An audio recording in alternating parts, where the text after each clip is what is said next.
This is Flick. This is Rudy. And this week we are paying tribute to Mr. Beck Hansen. It was his 50th birthday a few weeks ago, and so it's a belated birthday party deep dive for Mr. Beck Hansen.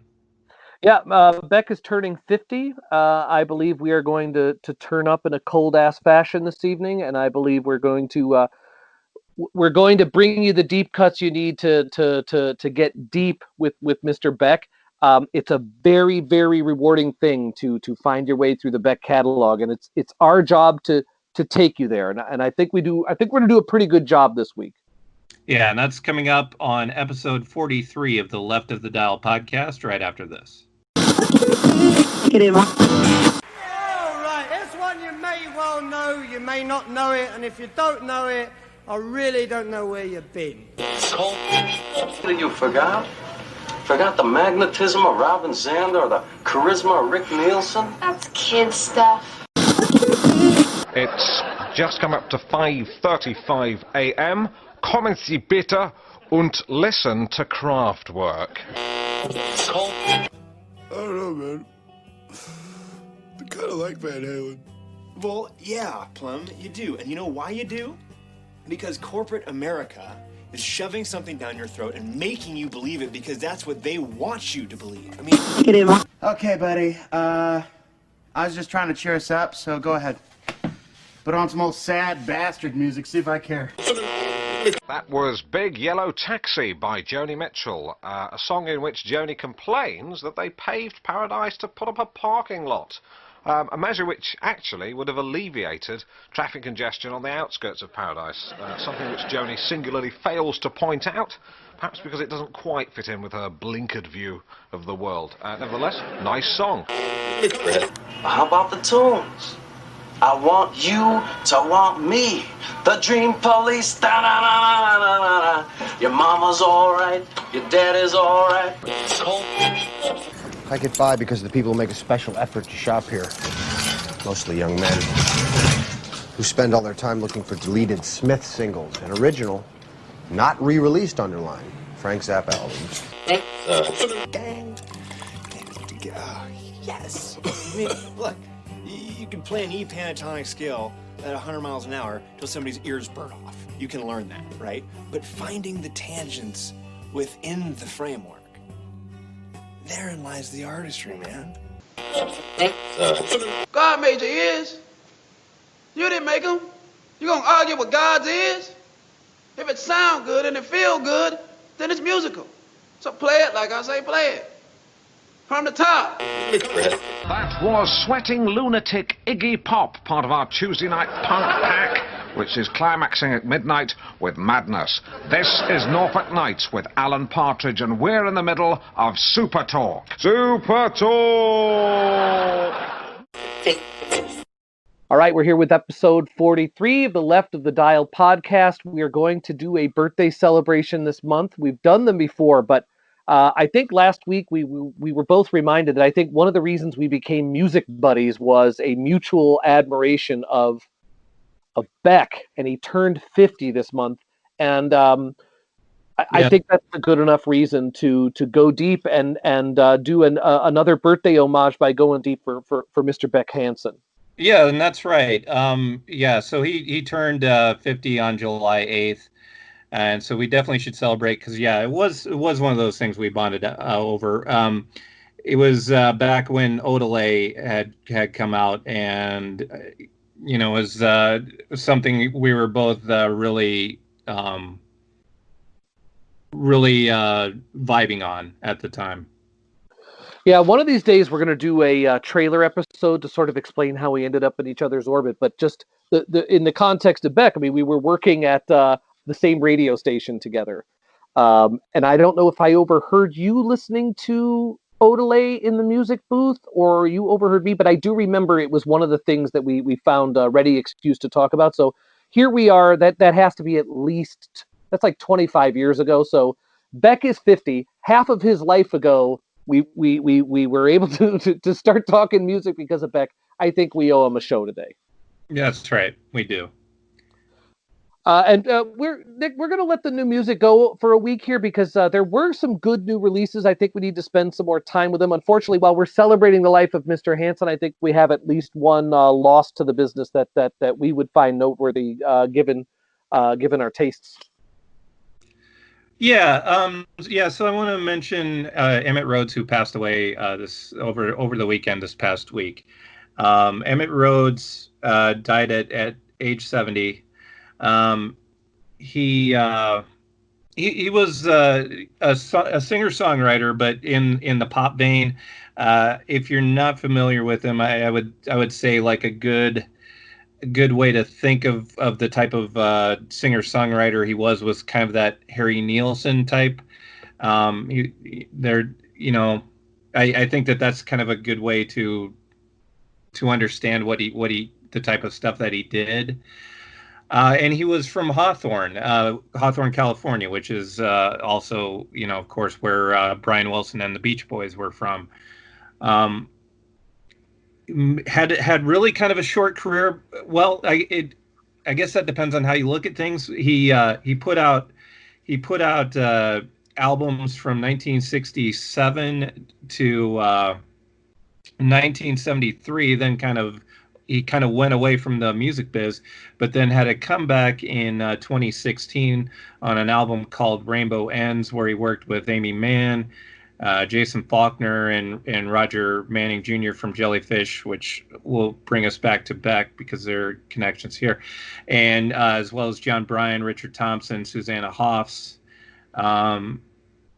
So he did have a comeback. So his career didn't just stop in 1973, but he did go away for a long time. And just he had some great songs. Not a very well known artist, but one that's worth getting to know. And you made a playlist this week to help people, and I have to say I'm not somebody who knows his catalog very well. It is strange though that you have this guy growing up in Hawthorne, California, in that era, and he wasn't like an affiliate or in the orbit of the Beach Boys. Kind of strange, isn't it? Yeah, I mean, he was certainly younger than they were, but yeah, I mean, it's kind of strange that there wasn't some sort of connection, at least not one I'm aware of, between them, because they were still around, of course, when he was doing his thing. But yeah, just at different times, I guess. Yeah. Well, definitely thanks for making the playlist. I'm going to give that a listen. From what I was reading about him today, on his early records in particular, while he had great guest appearances there and on his later work, he was one of those artists who played all the instruments. You know what I mean? He was not just a songwriter. Like that was a real auteur. Yeah, that is also worth mentioning. That on those early recordings, he was doing all of the work. Yeah, who else did all the work? Prince. I know we're not talking about him this week, but I just want to let everybody know. Both Flick and I are way into the original version of "It Could Never Take a Place for Your Man" of your man. I just want to plant the seeds now. When that Sign of the Times reissue comes out, it's going to be a hot time in the old town. I'm very excited. I love the auteurs. So Emmett Rhodes came before Prince. We're going to honor him, but when I think plays all the instruments, write all the songs, does all the stuff, you know who my man is, Prince. I'm very excited. Good stuff. Beck is a little that way too, though. Beck can play. I have seen shows where he played all the instruments. Yeah, well, yeah, and I think when he does that in the live show, he's kind of emulating Prince to a strong degree. I love Beck, but he's no Prince. He is no Prince. But yeah, he does have the showmanship gene, or at least he aspires to it. Can't dance like Prince. I'll say that. Yeah, no, I think it's an homage. Yeah, definitely. Yeah. So when we were talking about how to make this Beck deep cuts list, we weren't too strict on the rules, but I think we were saying like, if it was a charting single, we shouldn't be calling it a deep cut. Like there are some things that he released as singles, especially in the digital age, that you can't say were big chart hits. They're still relatively deep cuts. They were either singles in foreign markets only, or they were not easy to find in their own time. Yeah, and just to stress, what it is we're doing, because I don't think we've made it too explicit. Right, so we put together playlists that are that are deep. This is another deep dive show for Beck. So yeah, we're trying to avoid singles as much as we can, but there are some singles that are on the list.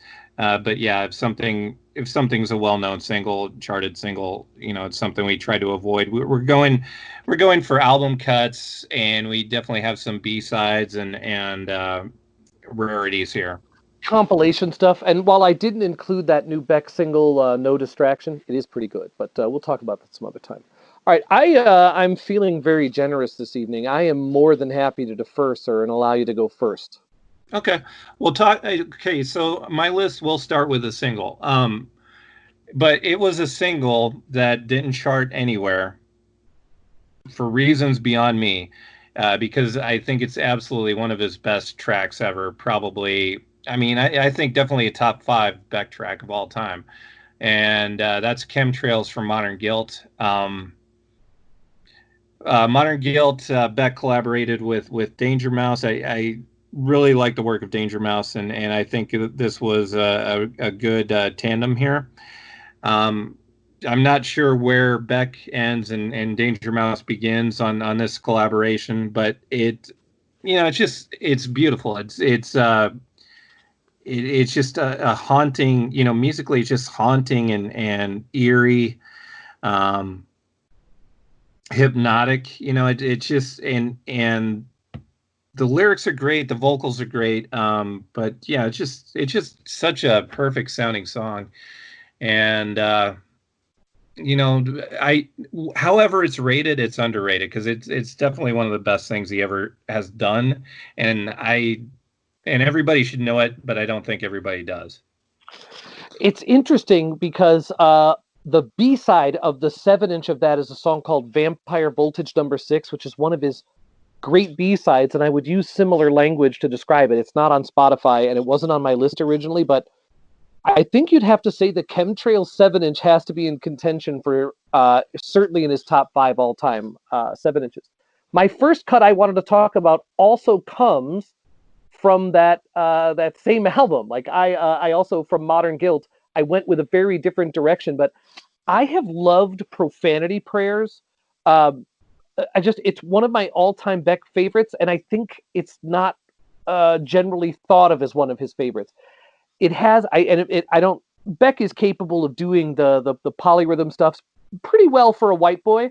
I don't know if he got this if this is from that collaboration or not, but there's just a little counter pattern on the snare drum that is sort of timed oddly across the song, and for some reason it just hits the patterns in the song at these odd intervals in ways that, like, I do analytics for a living, I do pattern recognition for a living, and sort of getting my brain around how perfectly laid out that little syncopation is throughout the song has been one of these like puzzles that my brain has been chewing on since this album has come out. I find it endlessly satisfying, and it's lyrically, Beck is underrated. Like, a lot of people associate him with sort of jokey, abstract stuff, but I don't really, and we were talking about this before the show, that's not really what he's doing. He's doing stuff like in the Dylan psychedelic tradition or the Scott Walker tradition where he's singing about some pretty serious stuff, but he's not hitting it on the nose at all. It's as the old, I think it's the Mamas and Papas said, if you really say it, the radio won't play it.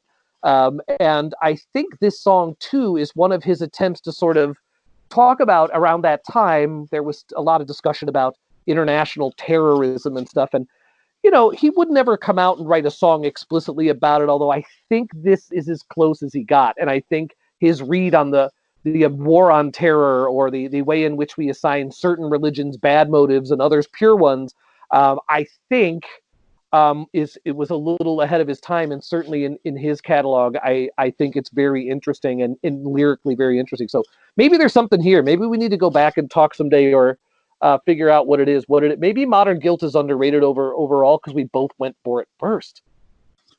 Yeah, I don't know. I mean, Modern Guilt was pretty good. It wasn't as even as some of his records are song wise, but the highlights are great, and it gives you highlights that are as good as anything in his catalog. There maybe it could have benefited maybe from one or two one or two more of those, I think. But Sure. yeah, just for the highlights alone, Modern Guilt's worth it. All right, so for my next one, I'm going to go off of Spotify. There are definitely some of my favorite tracks, some of my favorite Beck tracks that are not available on streaming, unless you go to YouTube, probably.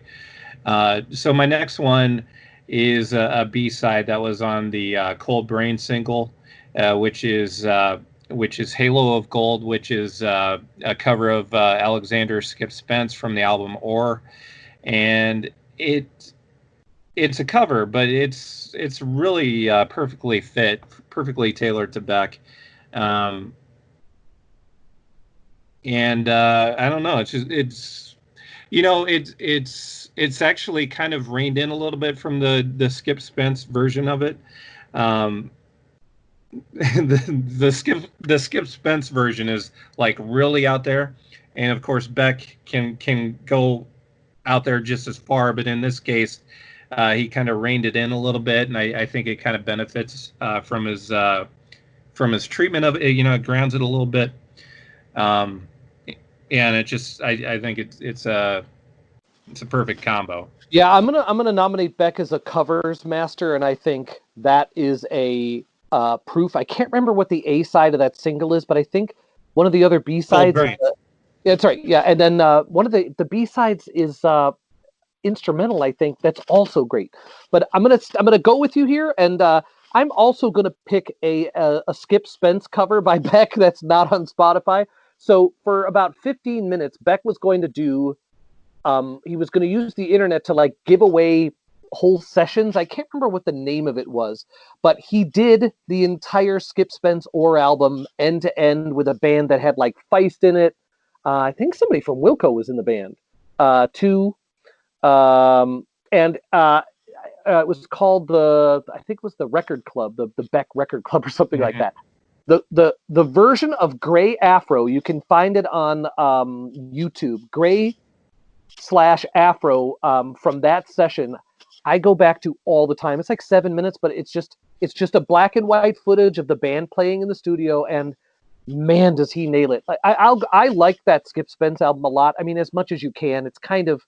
It's a little pornographic in the sense that you're kind of watching somebody have a nervous breakdown while recording it for posterity, and I'm a little uneasy about it, but Beck was who turned me on to what the songcraft in it and the musicality in it was, and made me go back at it with new ears. And his cover of that album is, I think, really good, and it really made me see just how great Skip Spence was. I mean, I think Skip Spence Ore came out was before I was born. I think it was put out before he was born. But I definitely don't cheat yourself. Find his covers of the Skip Spence stuff if you can on YouTube.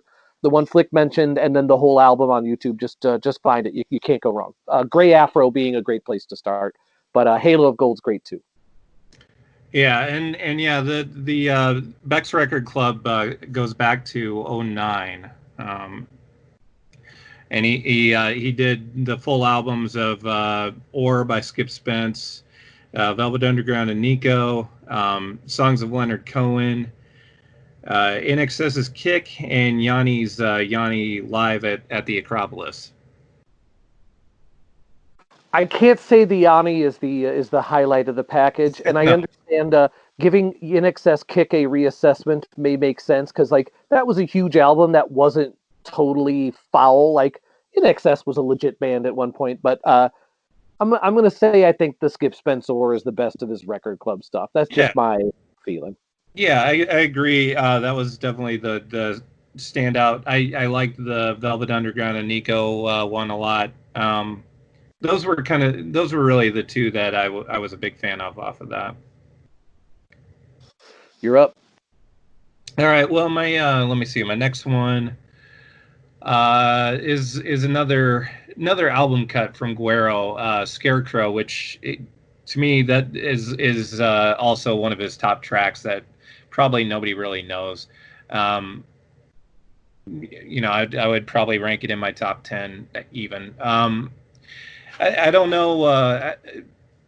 Guero was great, and I don't think it's I don't think it's a lesser known album, but I think most people that know it know E Pro and Girl, and not much else. But it's a thoroughly great album. Scarecrow, I think, is kind of one of those tracks on Guero that goes back to that Odelay and Mellow Gold sort of vibe. Um, so yeah, I definitely wanted to include that on my list. I think it's look. We're both fans, and I buy every one of his records without even if I haven't heard it beforehand because I like him and I trust him. But that album is probably the last great end-to-end great Beck album, in my opinion. There's not a ton on it that isn't. It's to me, it's like the rightful successor to Odelay. That's my opinion.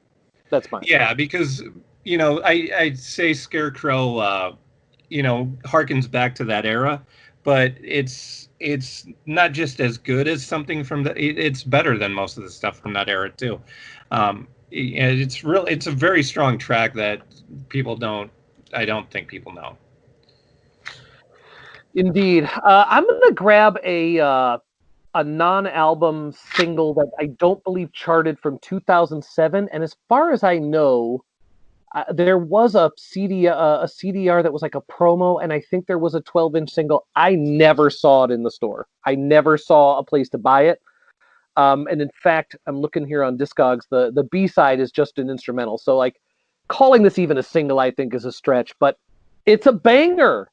It's a song called "Time Bomb" from 2007. Again, there's no context around it. I never saw a video. The 12-inch I'm looking at it right now is just a white label, so I don't know a ton about the history of the record, but it's just one of those great little slices of just sort of danceable pop record that he can do. And if you haven't heard it, I'm making it easy for you. I'm going to put it on the Spotify playlist. It's just like one of those lost tracks, and when we were talking about this last week, and I'll bring it up again later so I don't go too long here, but like there is a Beck album that has never been made that is a compilation of sort of his best singles, B-sides, compilation cuts, etc. Like there's a magnificent double album to be made someday, and Time Bomb is I think going to be a highlight. That's just my read. All right. Well, my next one it is another B-side from I believe this is from a New Pollution single. That was a B-side. It's "Feather in Your Cap," which is a song that I think originally appeared on One Foot in the Grave. Is that right? So I think it's from those sessions. There's a 3-song 7-inch from K Records in which Right. Or I may be confusing that with "It's All in Your Mind." Actually, now that I think about it. Well, I think vintage. It's a K Records vintage for sure. Yeah, I think you're right. It was like a bonus track on some versions of the version you're talking about is a re-record, and it is superior. It's one of the great lush, like the ballads he was doing during that era. Like that's when his ballads were awesome, and that's surely one of them. Yeah. Yeah, I think there's a well. I'm just going to double up here because we've already mentioned "It's All in Your Mind," so I'm going to double up because I also have "It's All in Your Mind" on my list. But the redo of "Feather in Your Cap" from the Odelay sessions and a B-side to New Pollution is it went from being a song that I think is pretty good in the One Foot in the Grave sessions to being maybe. I don't know about top tier, but it's close to the top tier Beck song once he redid it. And then "It's All in Your Mind," which I have the version that he did live at the Bridge School benefits, which Neil Young organizes, and it's another case of a song that he did on One Foot in the Grave or for those sessions that he did again later on and improved it greatly. A lot of times, when somebody does that, they it ends up being a much inferior version. But in both of these cases, he really improved on those songs. Yeah. Yeah. Again, but that's part of who he was. Like he was writing songs when he was 21 that they were mixed in with a bunch of songs like, Satan Gave Me a Taco and Ozzy, And like, MTV makes me want to smoke crack. yeah, MTV makes you want to smoke crack. I'm going to talk about Mellow Gold later because I think Mellow Gold is sort of thought of as sort of a slacker, throwaway novelty record. Yeah, and it's totally not. And I think that's where he sort of found his footing on making these sort of epic, awesome ballads. I'll make my case later, but I'm with you on this. Those things are great. Those two are great. So in 2013, Beck put out 3 singles in a row, and I admit I used to buy vinyl records when I was a kid, and then when I finally got a cassette deck, I switched to cassettes. And then when CDs came out, I became big on CDs. And then the vinyl revival sort of started in like 2000, mid 2000s, early aughts, and then right around 2013, Beck, the vinyl started to be serious again. Beck put out 3 singles that you could only get on vinyl or in streaming. And I remember being really angry because as a Beck completist, I always was collecting the CD singles, and I was angry that he never put out a CD single of it. I kind of still am. He put out 3 in a row. One of them is called Defriended, one is called Gimme, but the one I want to talk about is called I Won't Be Long. The A-side is like a 5-minute version that's it's like a Beck single. It's a little on the mopey side, slowish. And then the flip side is an extended version that's 15 minutes long and worth every minute. Beck does not do a ton of these super extended workouts where he really lets himself get weird. Like when Beck's getting weird, he'll just make like a 3-minute song that's just weird. And that's great. I love that stuff too. But this is like one of those instances where he has the pop song and it's great.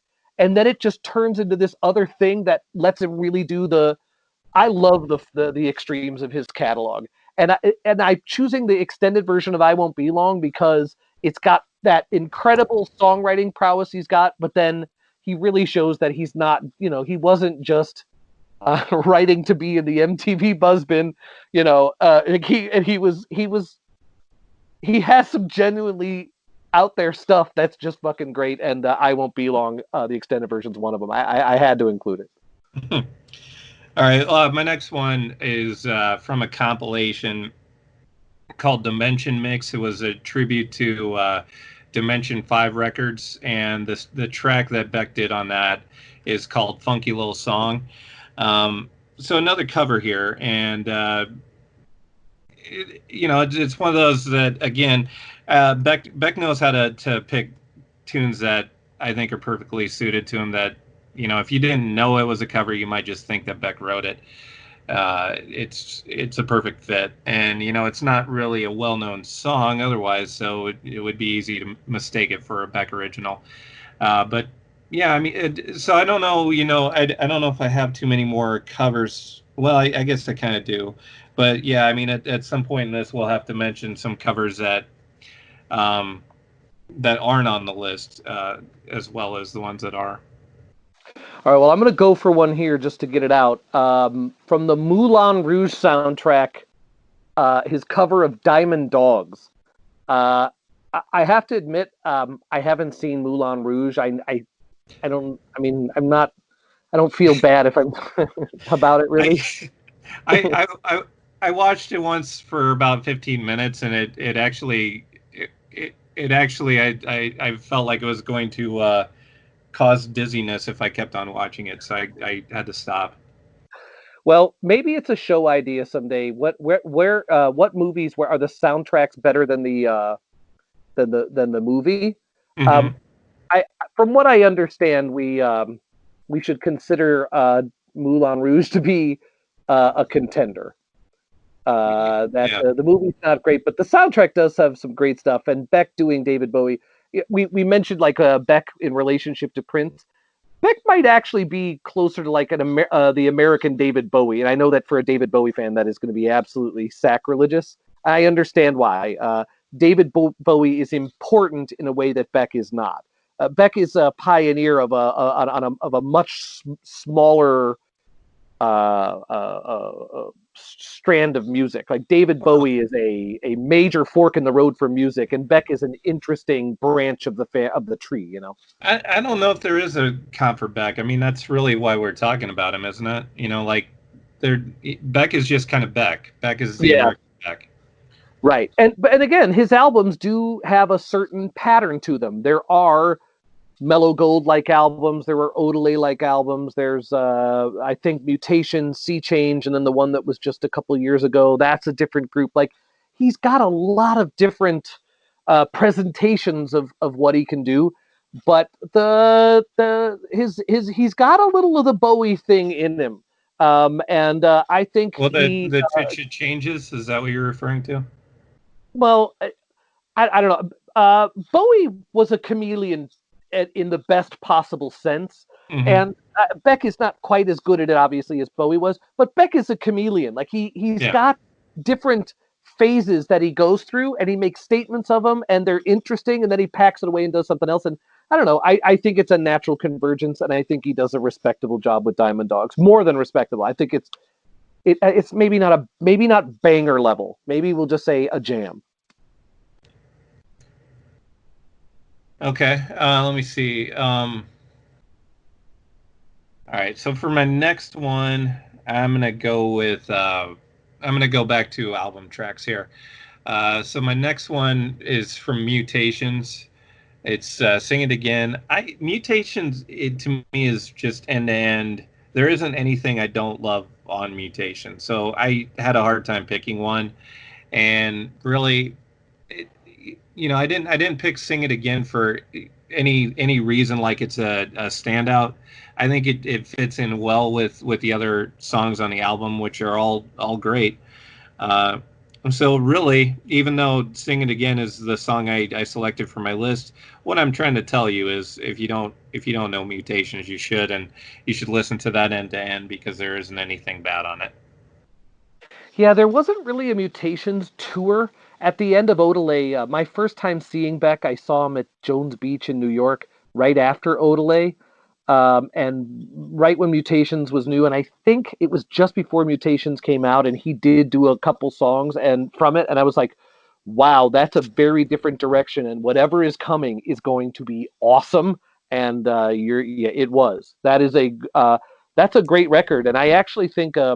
Like Sea Change is the one that I think people focus on, and it is similar, but it's not as good. Yeah, That's the one.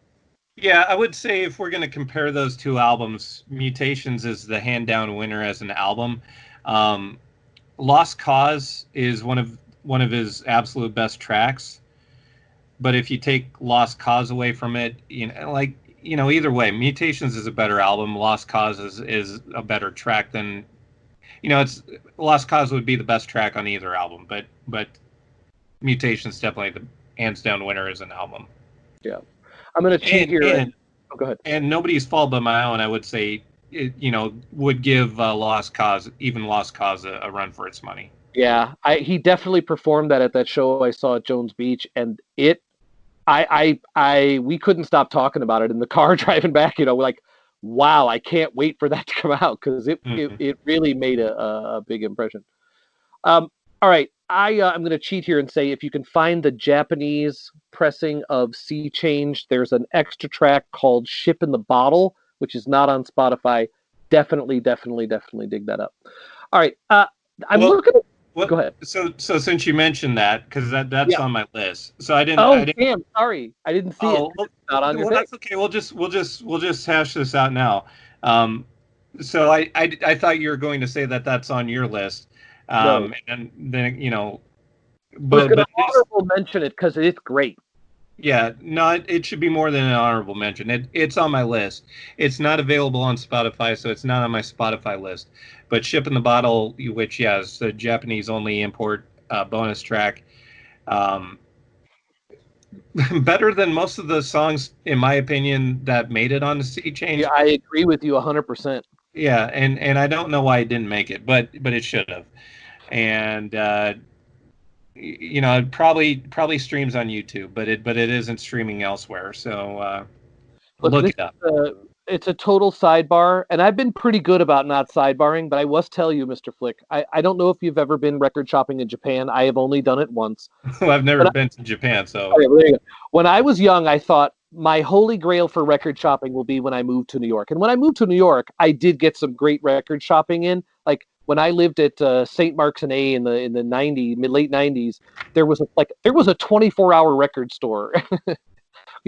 All day and night you could go record shopping in East Village. Like that was great. Then I went to London. I'm like, wow, this is really good. Camden Market, awesome. Then I went to Japan and I realized like it's night and day. The greatest record shopping in my experience, bar none. Like Japanese record shoppers must have gone around the planet in like the 80s and 90s and bought up every valuable record there was. Like just the record shopping there's nothing to compare it to. And when you go there, there are a couple of Beck compilations that are Japanese only that have a lot of these great B-sides on them, but they were even expensive. Like buying Japanese imports in the US back then, that would have been like $30 or $40. I just couldn't justify it. But if you're a Beck fan, man, the Japanese stuff is definitely worth pursuing. And Mr. Flick, I know how much you love music, and I don't know. I'm gonna, if I win the lottery, what I'm buying you is a trip to Japan with a bunch of empty record crates and just let you go crazy. There's nothing better on earth than record shopping in Tokyo. All right, go ahead. Did you ever see the Tower Records documentary? Mm-mm. Well, yeah, because I'm anti-Tower Records. Like I wasn't sad when they went under, and I know that's not trying to do hot takes, but yeah, and I'm not.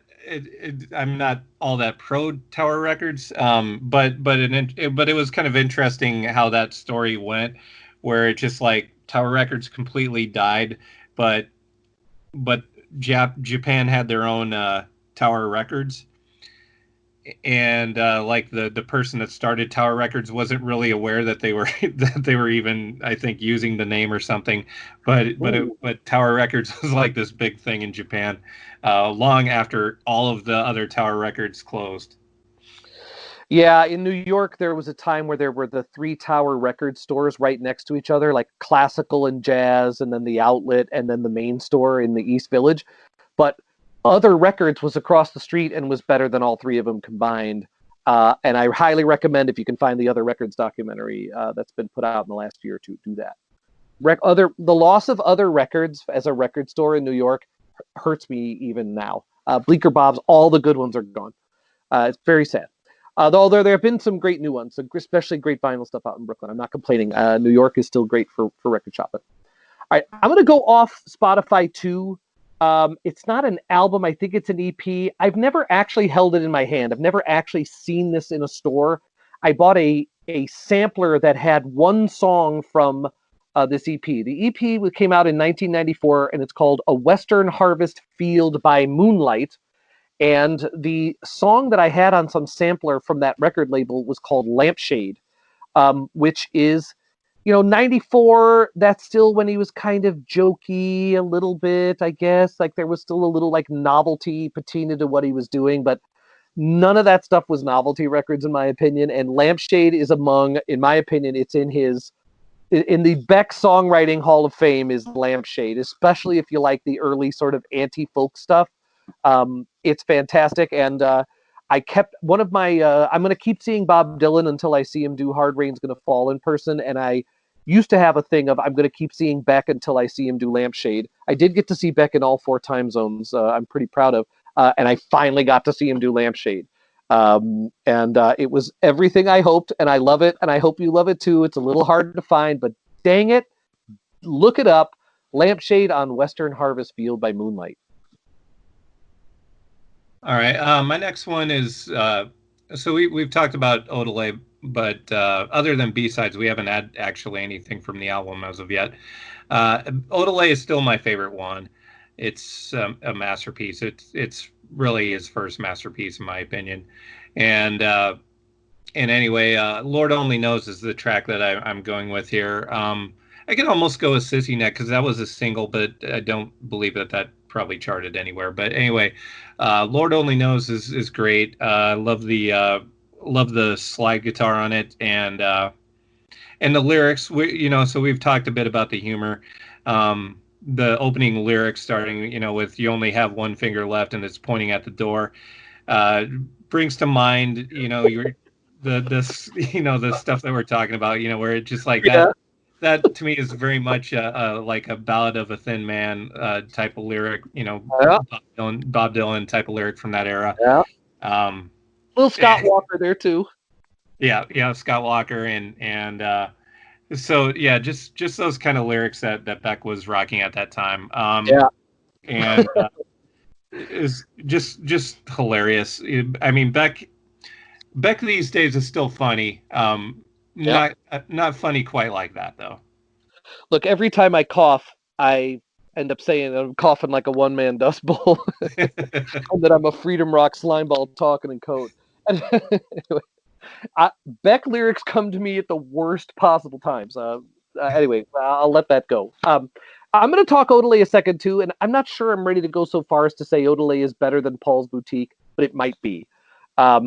It's there's I don't think it's possible to talk about one without the other. In my opinion, they are both anchored to their time, and they are both sort of bookends to like the beginning of like showing what could be done with sampling. As a long art form, I think that's what Paul's Boutique is. And I think the last statement made that, and probably in my opinion, maybe the more definitive one is Odelay. Odelay is an era. You have to get the singles, you have to get the remixes. There's tons of them. They're all over the place. If you can find Makeout City, the only CD that I'm aware of that Makeout City is on a Vans Warped Tour sampler from like 1995. Yeah, it's worth it. Yeah, so let's talk about that one just briefly, because I don't want to let that one go. Makeout City is a remix of Where It's At, right? And I'm not. I have to be honest. I've heard that sampled so many times, but I can't think of what the original song is. That the main instrumental was sampled from. Yeah, I know it now that you've asked me. I'm gonna immediately forget it. It's not Boogie Shoes, but it's No. of that. It's like that. It's one of that era. It's of that era. I think you could probably write a book about Odelay. I think somebody should, and just the samples used across the remixes too. Because like the sample in Where It's At, where they say, "What about those of us who swing both ways?" AC/DC. I think on Makeout City they edit it down and they go, "What about AC/DC?" And then they play the sample of Brian Johnson yelling, "No, fire!" That's not on Makeout City. That's on a different remix. Well, okay, so that's my point. Is like there are at least I could think of 5. I think of different versions of I don't even know the name anymore because Where It's At. Yeah. So I did put one of the remixes of Where It's At on my list here, and it's a bit of a slog, especially if you don't like the weirder end of Beck stuff. But the remix by Uncle, Unkle, which is a group that's still around, and I think it's the guy behind Mowax Records. I can't remember his name right now. Put out the DJ Shadow record, the good DJ Shadow records. Anyway, the Uncle remix of Where It's At is like 10 minutes long, and it's from outer space. And it was vinyl only too. That was another reason why that was a holy grail for me, is until the Odelay Deluxe Edition came out, the only way to get the Uncle remix was on an import 12-inch single that I never saw in a store ever. So like it was hard to get. And then when I finally heard it on the internet, I'm like, what in the hell is this? And I have to be honest, it's a little different, but I go back to it all the time. It's extraordinarily dense. It's a bit of a slog, but give it a try. If you like that, go look at other Uncle remixes, particularly their remixes of Natural One by Folk Implosion. Dig those up if you can. But Where It's At is a fantastic song. All the remixes are great. I probably could have picked a little more ear-friendly one than the Uncle remix, but give it a try. But just to go back to Makeout City, that's my favorite remix of Where It's At. Talking about the samples too, the other great sample on that is from the Frogs album. That was a good drum break. That sample. Is American Wasteland also Where It's At, or is that a different one? Or is that Devil's Haircut? I don't remember. I don't remember now. But Makeout City is such a good one. Yeah. It's like I don't want to say it's as good as the album version of Where It's At, but it's not far off. Yeah, I was wondering because remember, Loser was a gigantic hit. Beer Can is great. I love Beer Can and I love all that stuff, but like Loser was like a cultural touchstone. And I was wondering, like, how is this kid gonna top that? What do you do after Loser? Like, how do you not go down in history as one of the like jokiest one-hit wonders of all time? And the first time I heard Where It's At, I'm like, well, that's how. You're like, oh, you just do Yeah. that, it just Yeah. untouchable. Yeah, it is funny though because even with his even with all that he's done in his career, I bet you 90% of people that know who Beck is think of Loser first. Like it's weird, because I think Loser's great, and you're right, it's probably a touchstone, um, but I feel like he's topped that here and there, and but still, that's the big thing that he's known for. It is great. It is great. It does. I mean, I don't. I've listened to it probably in the thousands and thousands of times, and it is still entertaining. It is a great little ditty. It's certainly not a deep cut. No, it's definitely not. Okay, so my next one. Let me see. So we've already mentioned One Foot in the Grave. I have a couple from that, so I'm just going to mention them both together. A couple of deep cuts from One Foot in the Grave. I'm not sure if there's something on One Foot in the Grave that wouldn't be a deep cut because how many people know that album? Well, the Um, reissue was double the length of the original. Like he recorded 2 albums of material with K Records, and the original version of One Foot in the Grave is what we all had. And then I remember Calvin Johnson constantly like using interviews to say like, Beck, come back to Washington and help me mix down the rest of the stuff so we could put out the second album. And he just never did it. And mm, so that reissue of One Foot in the Grave has a ton of awesome stuff too.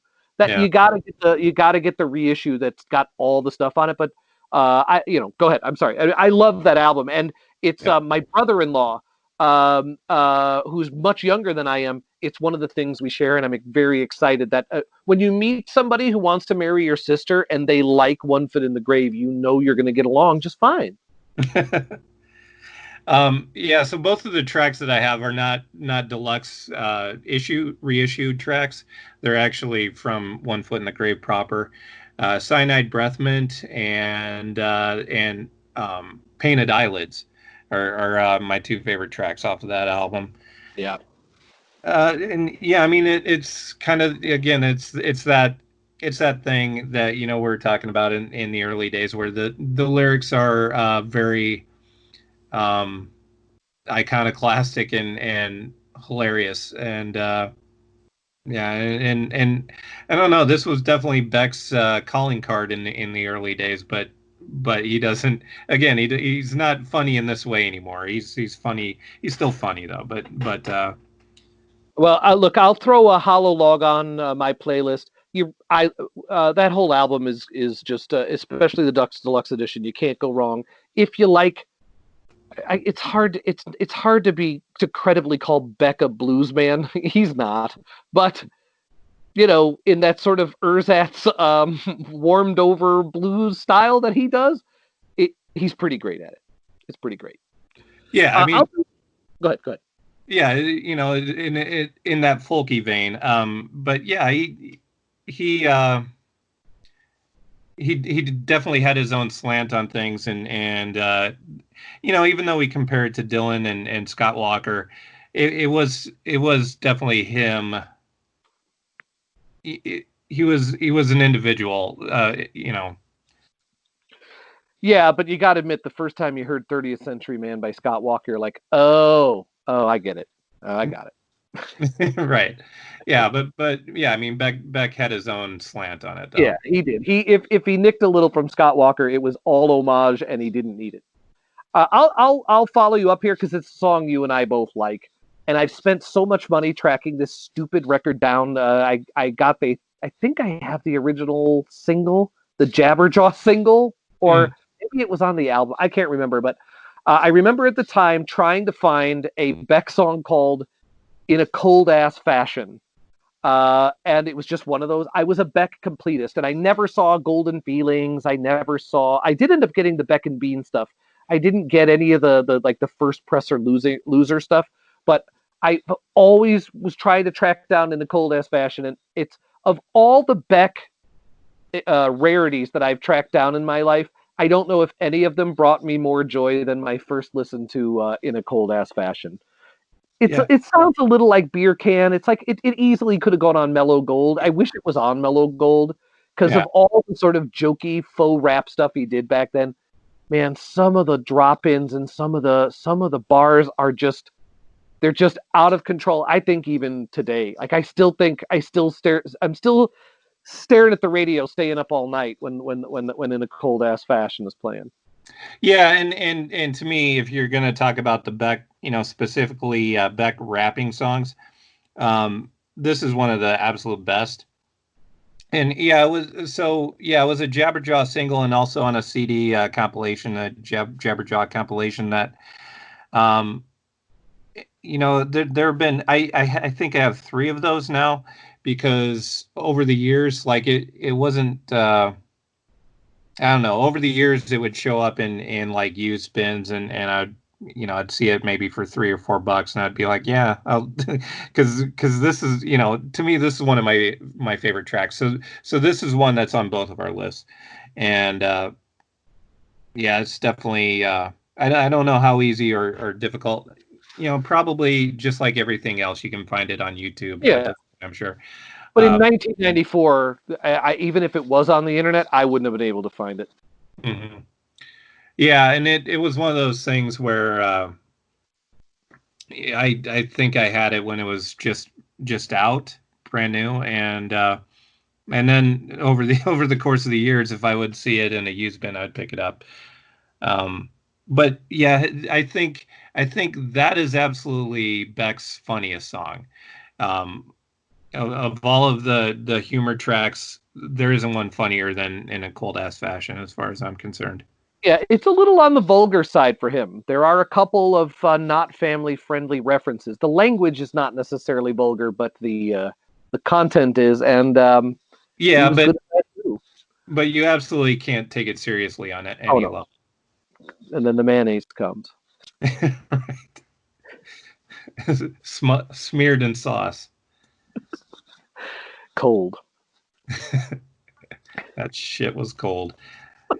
Anyway, anybody out there that doesn't know the song has no idea. Yeah, if you've made it this far into this podcast, you don't. This is your equity. This is how we pay you back. Go find it. Right. Cold ass fashion.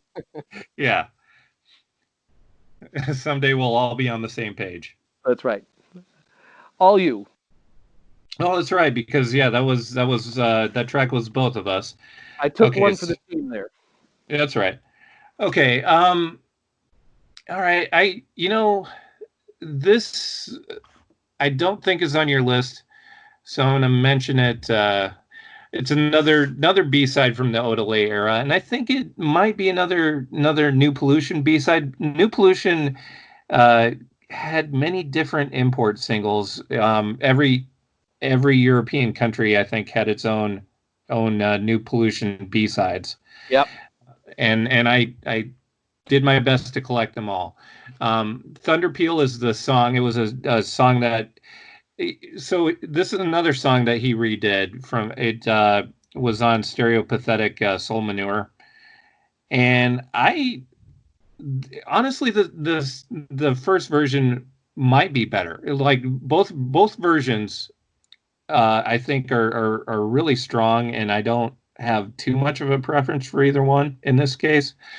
But it so happens that one is on Spotify and the other one isn't. So since the version of Thunder Peal that was a B-side for New Pollution is on the deluxe version of Odelay, I put that on my Spotify list. So technically that's the one I went with. But both versions of it are great, and I might have gone with the first version of it if both were available.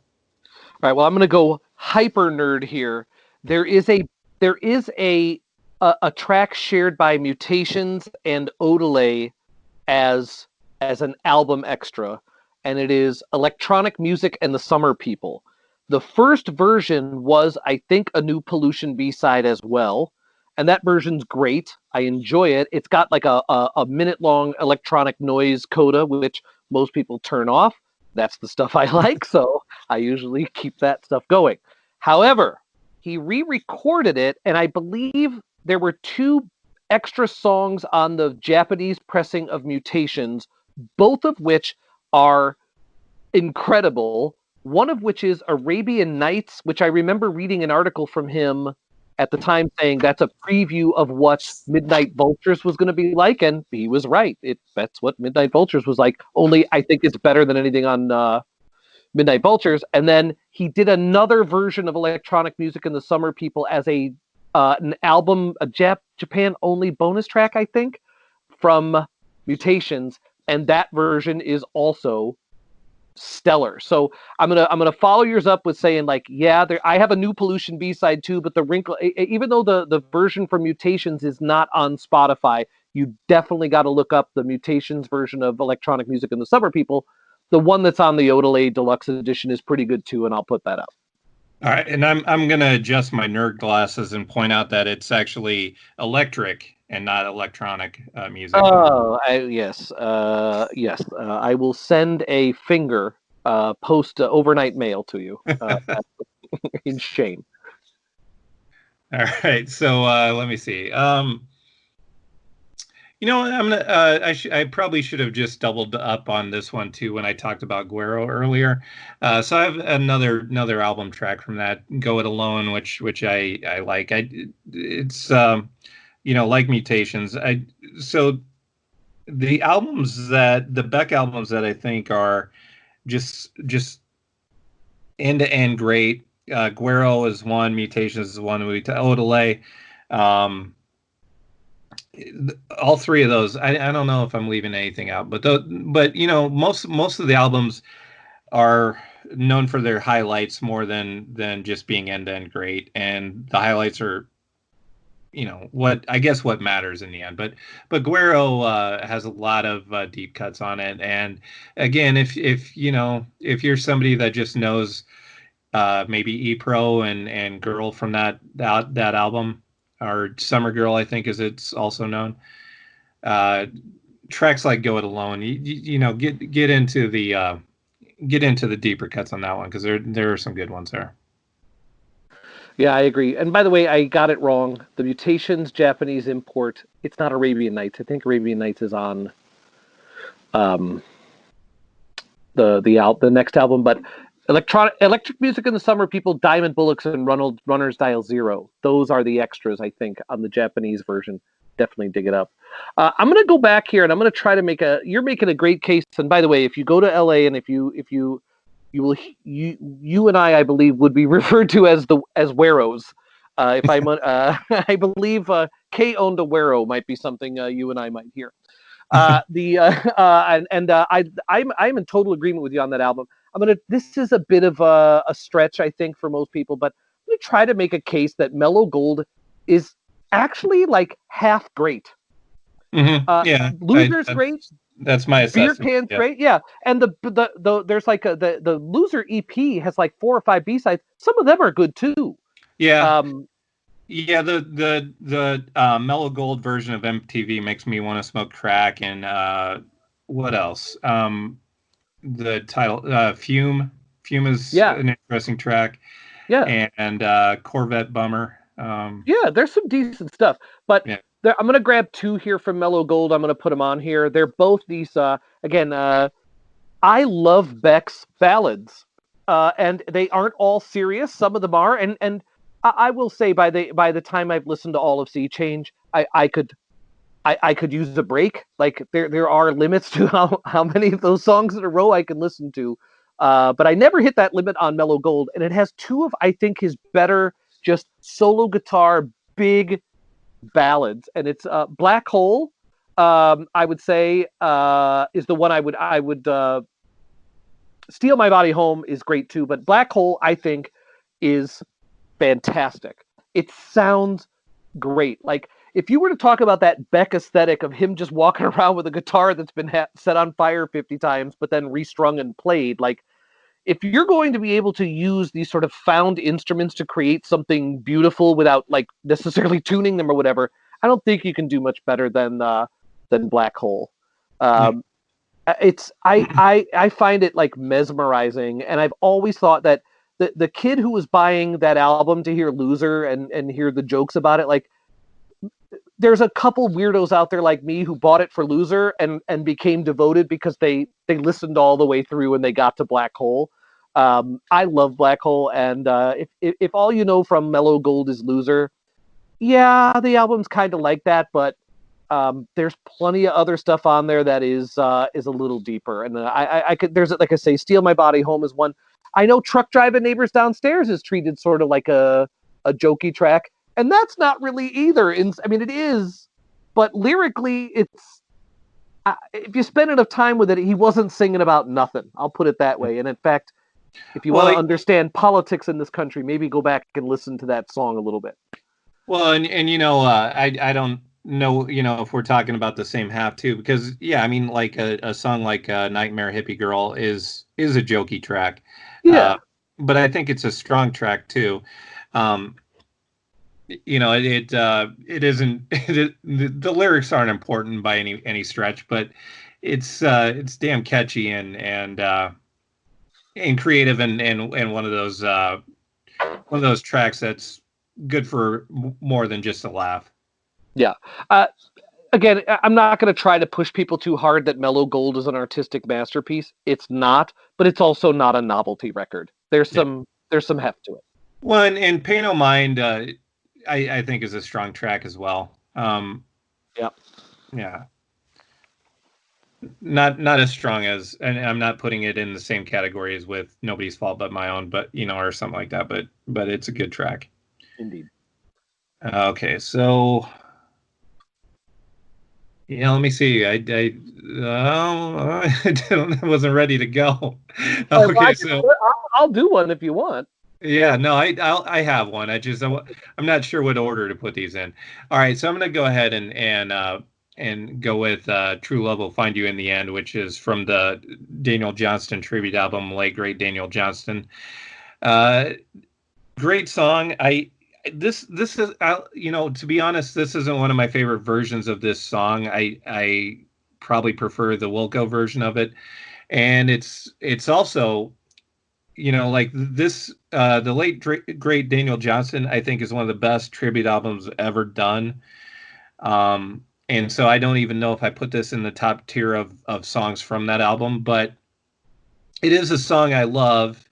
It is somebody I love doing it, and it's a song written by somebody that, you know, writes songs that I love.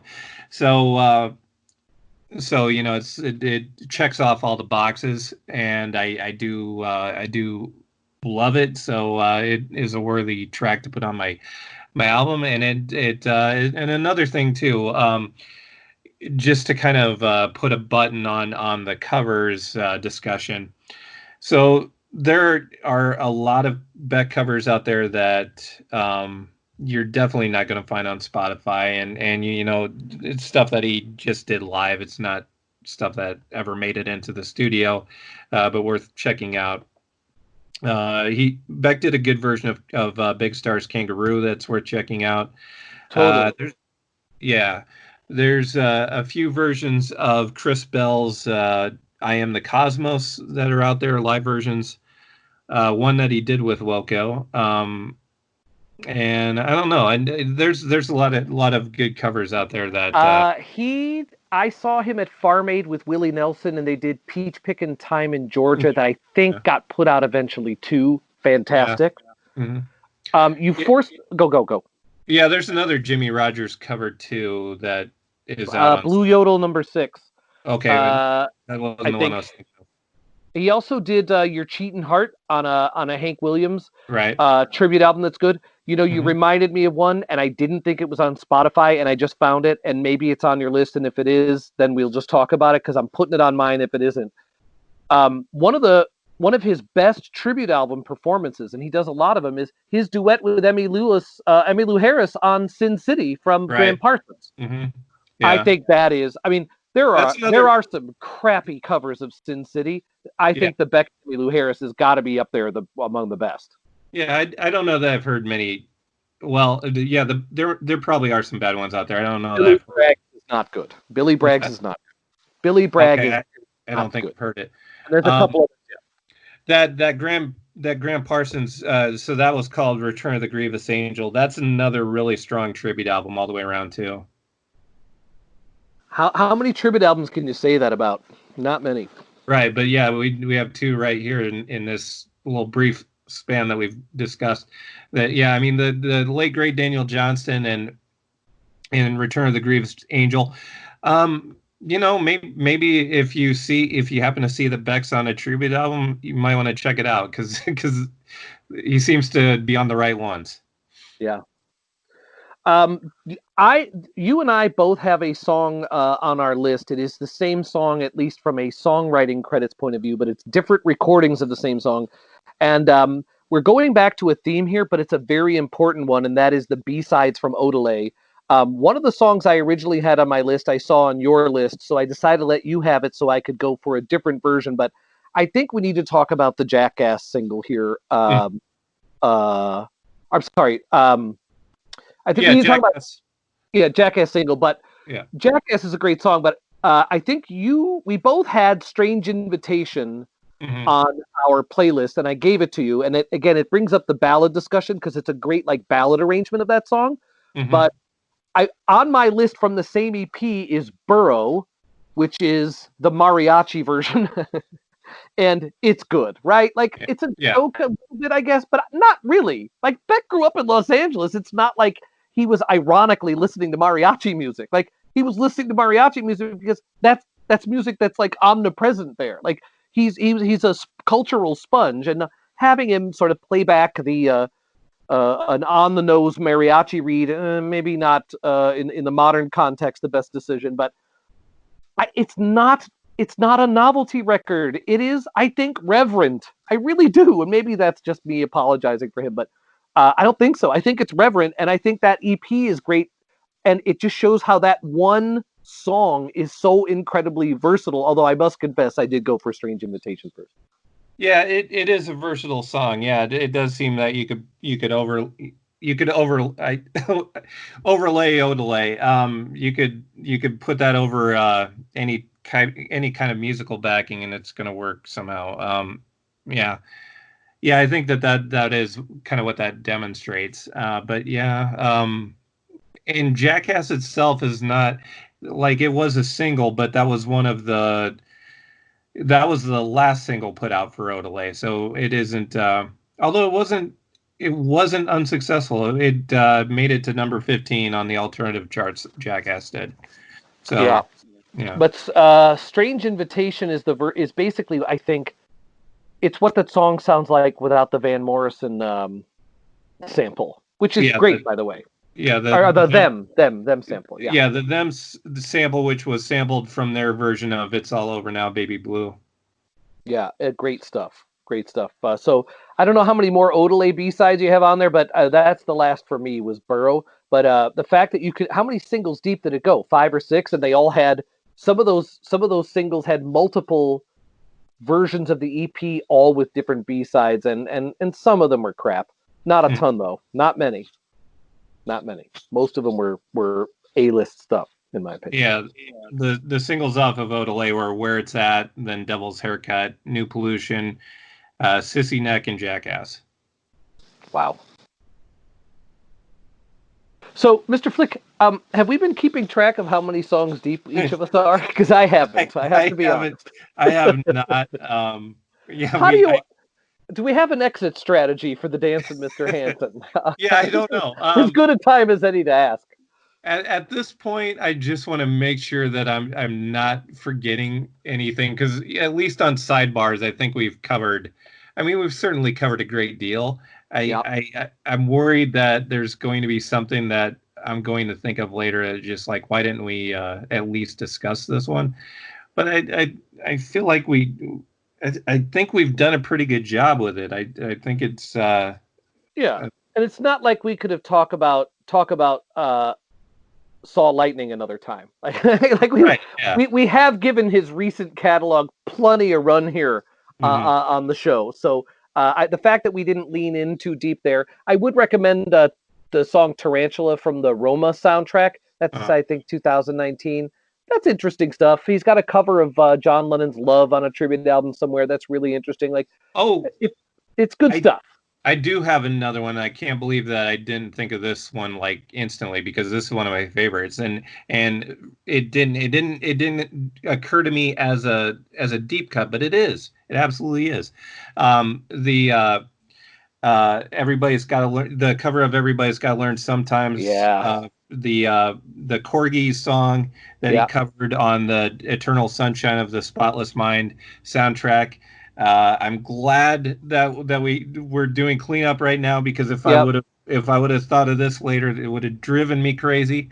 So yeah, it's absolutely essential for that to be on my list. So I'm glad that now I am going to put it on. And yeah, I actually that might be the best cover it, but of that song, I mean that song is oh more yeah. famous cover than as the original. But Mhm. I'm gonna say the version by the Field is a very close second, if not it's equal. Yeah. But you're right, it belongs on the list. The only other one I want to mention is the title track to the album Golden Feelings. I don't want to act like I'm an expert on Golden Feelings. I've only ever heard it on YouTube, but um, friends, we are living in very stressful times. You are not going to see humanity at its best. You're going to frequently be put in situations in which you're not going to feel any affection for your fellow human beings. Promise me in your darkest hours to come that you will look up Golden Feelings on YouTube and you will listen to it, because in the lyrics of that song, I think is the solution to our problems, which is when someone screws up and makes your life harder, you need to look inside and just say, that's only a person who doesn't know shit. It's one of Beck's. I swear, the lyric of "they're only a person who doesn't know shit" as a way of saying give them a break. I have found that to be one of the most helpful little meditations in life. Is when my drive-through order is screwed up, someone cuts me off in traffic or what have you. Having that little lyric in your mind, hey, that's only a person and they don't know shit either. It's a very comforting thing. I'm only kind of being sarcastic. Really do look it up. The title track from Golden Feelings. I wish he wouldn't act like that album doesn't exist. Some of the stuff on there is junk, but Golden Feelings ain't. It's time for that stuff to be reissued, man. Okay, and this is disappointing if it's true. If this is true, it wasn't true until recently. Looking up, Everybody's Got to Learn Sometimes on Spotify. I'm not seeing it available right now. Oh, so that's a shame. You've done an interview, but we've never had a guest. Someday I want to get somebody to come on and explain how the streaming rights work. Like, why is a song available today and tomorrow? Like, what's going on? Well, What's the benefit? I don't. I'm not an expert either. But I'm sure it's just because of who has the rights to the music, and some people are less inclined to put their stuff on Spotify. That's really all it comes down to. But if there's an algorithm somewhere that has figured out how to squeeze the maximum dollar out of the rights, that's one thing. But if there's some dude at a desk who sits there and makes spreadsheets and crosstabs trying to figure out which songs to make unavailable to drive people crazy and make it so that like I write nasty letters to Spotify saying, please put this, like if there's somebody behind that and it's just a giant work, that's a very different thing and it's unacceptable. It is unacceptable. I have to know. I don't think it's that. I think it's just some people are more protective of their stuff than others. Spotify's system of paying artists isn't the most generous, so I think it comes down to those things. Someday I'm going to go out into the field and I'm going to find someone who can help me understand why things sometimes stream, sometimes only re-recorded versions stream, weird edits, weird remixes. There has to be, it's not random. There's no way it's random, and I just don't understand it, and I'd like to. One of these days. I think we've done Beck. Look, if you're still listening at this point, it's obvious we're fans. We're both Midwestern males in our late 40s, early 50s. Like this is it shouldn't be a huge surprise that we're fans. But I hope that Beck is not just seen as some sort ends up that it's not just some sort of Gen X nostalgia thing. I've never read him that way. I don't think he approaches music that way, and I've never seen him be like ashamed of the song "Loser." He's done it at shows I've seen. Oh yeah, Yeah, I don't think he has any reason to be ashamed of it. But like, I'm gonna be sad if the history on Beck is written and he's remembered for getting dissed at the Grammys and being the first Slacker video or whatever. Like, it's just a total misread. Beck loves music, and his music reflects how much he loves it. Like, he's an omnivore, and he figured out how to bring all these things in and send them back out in the world in combinations that are really just his. Like, he, I think, would admit that he synthesizes a lot of other things, but a lot of times that's just a chintzy cultural appropriation or just a crass sort of cash in. I just don't think that's him. I think he loves this stuff. I think he loves the music. I think he loves the synthesis of things. He loves the diversity of influences he has, and he's a master at putting them back out. So if you're just someone who loves music, there's going to be something in there, and I think we gave you a pretty good head start on finding it. Yeah, yeah. If you're just getting your feet wet on Beck, yeah, I think we've helped you out. I hope we've helped you out, I should say. Yep. And yeah, I mean, if you're certainly if you're taking the deep dive, you're in the right place. Yeah. Yeah, we took that dive a while back, and this is what we came up with. So an update on that. Most of the Eternal Sunshine of the Spotless Mind soundtrack is available on Spotify. Everybody's Got to Learn Sometimes is one of three songs that is not available on Spotify.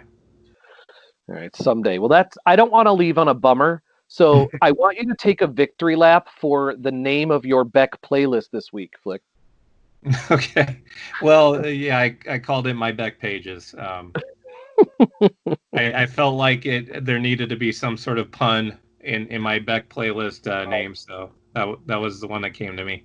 I don't think we are competitive particularly in these matters, but like I said, if we were competitive, I got starched this week.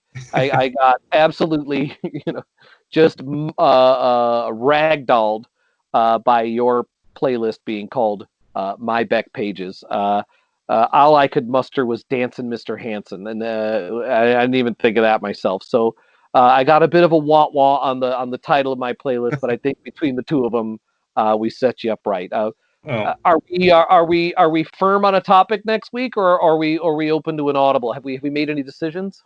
I don't think we're firm. Well, yeah, I mean, we definitely have a possibility that we've been working on, but yeah. Who knows? All right, well, keep it open. This was a late ad, and it was a good time, and I'd say we're fans. It wasn't hard to put the list together, so you never know. I think we got some good stuff coming. Hopefully, you enjoy yourself some Beck. Yeah, and we'll see you next week.